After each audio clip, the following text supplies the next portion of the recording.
Good evening, viewers. Welcome to the Daily Sun's Evening News Bulletin. This is SM Sharmin Jahan bringing you today's top stories. Let's begin with the headlines. National election to be held in the first week of February, Press Secretary.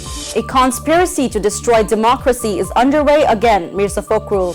Bangladesh invites Sri Lanka to invest. UN removes sanctions on Syrian President Shara.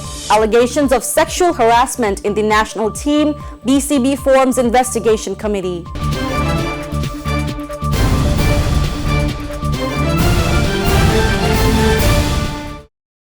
You have just had a glimpse of the headlines. Let's move from the headlines to the heart of the story.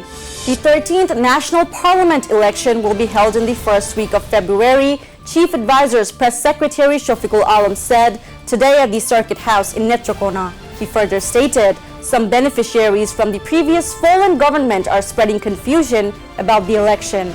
They are paid agents of a fascist government. Nothing will come of what they say. At the event, the press secretary also emphasized strengthening mutual trust and understanding between the government and the media. BNP Secretary General Mirza Fakhrul Islam Alamgir has commented that a conspiracy is underway to destroy Bangladesh's democracy again following the July popular uprising. He made the remark today after paying tribute at the grave of former President Shahid Ziaur Rahman on the occasion of National Revolution and Solidarity Day.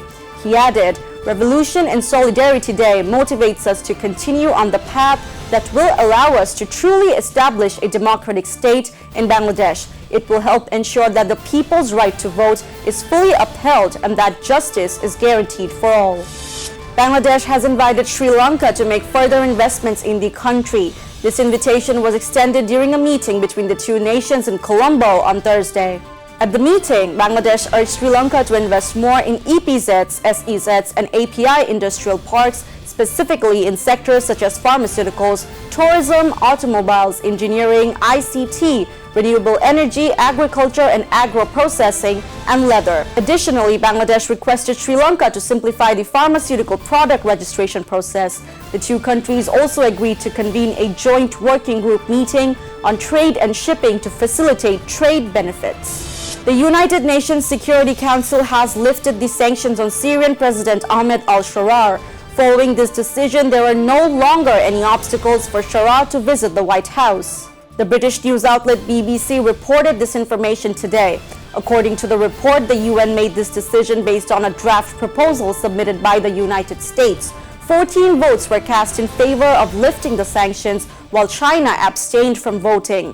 Along with the Syrian president, sanctions on the country's interior minister, Anas Khattab, have also been lifted. Former Bangladesh's women's cricket team captain Jahanara Alam has alleged that she was sexually harassed while playing for the national team.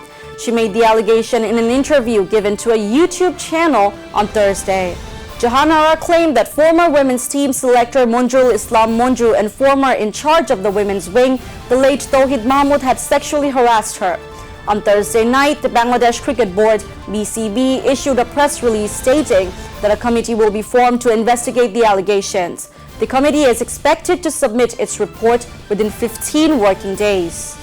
That's all for today's Evening News Bulletin. Stay tuned for more updates, and you can subscribe to our YouTube channel and follow us on Facebook. Thank you so much for watching. Good night.